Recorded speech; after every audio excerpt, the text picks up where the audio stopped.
Hey everyone, welcome back to our channel. In this video, I'm going to show you on how you can transfer from Revolut to another bank account.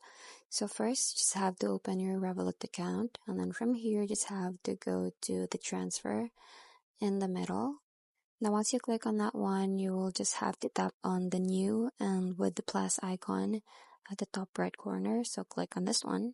Now once you click on that one, you will have a lot of options here on how you can transfer.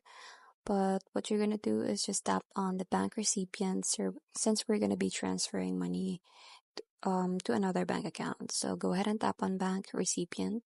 And then after that, what you're going to do in this page is just go ahead and put all the account details of the bank account that you're going to be sending to. So in here, you just have to put the IBAN or the bank details of someone or to yourself. And then once you're done with all filling out these questions or details, you just have to click on that blue arrow facing down.